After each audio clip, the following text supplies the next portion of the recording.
ဟုတ်ကဲ့မင်္ဂလာပါဆရာမင်္ဂလာပါဟုတ်ကဲ့ဒီနွေရာသီလေးမှာဖွင့်လှစ်မဲ့ chess သင်တန်းလေးအတွက်ကို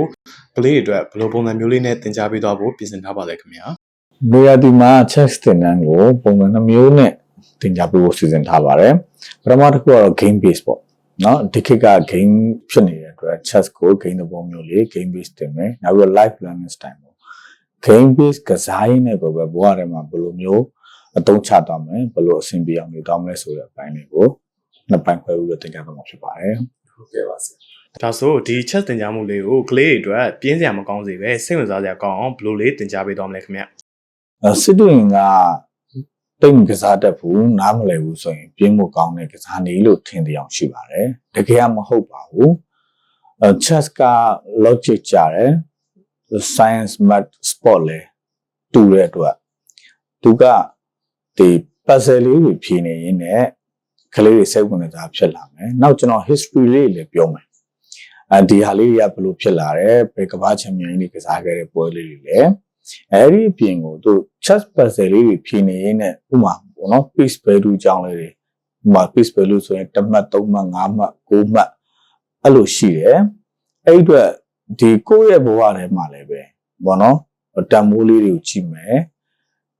ပတ်ဝန်းကျင်နေထားလေးကိုကြည့်ပြီးတော့သွားတက်လာတဲ့နေတဲ့ထိုင်တက်အောင်လို့နေထိုင်သွားမယ့်ပုံစံမျိုးအထိပါဆွဲခေါ်တင်ကြားသွားမှာဖြစ်ပါတယ်ဒီကြတော့ပြောရမှာပါဟုတ်ကဲ့ပါဆရာဒါဆိုဒီ chess ကစားနည်းလေးကစားခြင်းအပြင်ကလေးတွေရဲ့စိတ်ဓာတ်ပိုင်းဆိုင်ရာလေးကိုဘလို့ပြောင်းလဲတိုးတက်မှုလေးတွေရှိနေနိုင်မလဲခင်ဗျ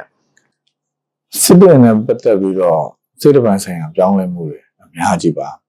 chess က mind game ဖြစ်တယ်အဲ့တော့ဉာဏ်ချင်းရှင်ပြီးတော့ကစားရတာဖြစ်တဲ့အတွက်သူတို့လေးတွေရဲ့ emotional intelligence တွေတက်လာမယ်အဲ့တော့ critical thinking တွေကောင်းလာသူတို့ဖြင့်သူတို့ဇွဲရှိရှိနဲ့ကြိုးစားမယ်ရှုံးနေခြင်းရဲ့အရာတာပေါ့နော်ရှုံးနေခြင်းကိုလုံးဝ give up မလုပ်ဘဲနဲ့မနိုင်နိုင်ကိုပြန်ကြိုးစားမယ်ဆိုတော့စိတ်ရှည်လာမယ်တီးခံလာမယ်ဇွဲရှိရှိနဲ့အရာရာကိုပြန်ပွဲတွေကိုအောင်မြင်မြင်ကစားကြတာနောက်ဆုံးမချက်တွေလည်းခိုင်မာလာမှာပေါ့ဟုတ်အဲ့လိုကြိုးကျေးဇူးတွေရနိုင်ပါတယ်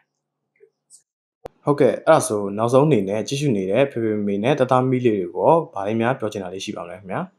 21st century ကတော့ဒါ brainstorming နဲ့ critical examination လို့ခေါ်တဲ့ဉာဏ်ပညာရှိမျိုးကိုထုတ်ပြီးတော့အရာရာကိုဖြေရှင်းရမယ့်ခေတ်ကြီးဖြစ်လာပြီအဲ့အတွက်ကလေးတွေကိုဒီကကြီးမှာ resilience ဆိုတဲ့စိတ်ဓာတ်ပိုင်းခံစားစိတ်ဓာတ်ပိုင်းစွမ်းရည်တွေမြင့်တက်လာအောင်နောက်ပြီးတော့သူတို့အရာရာမှာစဉ်းစားပြီးတော့တွေးခေါ်တတ်အောင်နဲ့နောက်သူတို့မိကုံထုတ်ချင်တဲ့အရွယ်မှာ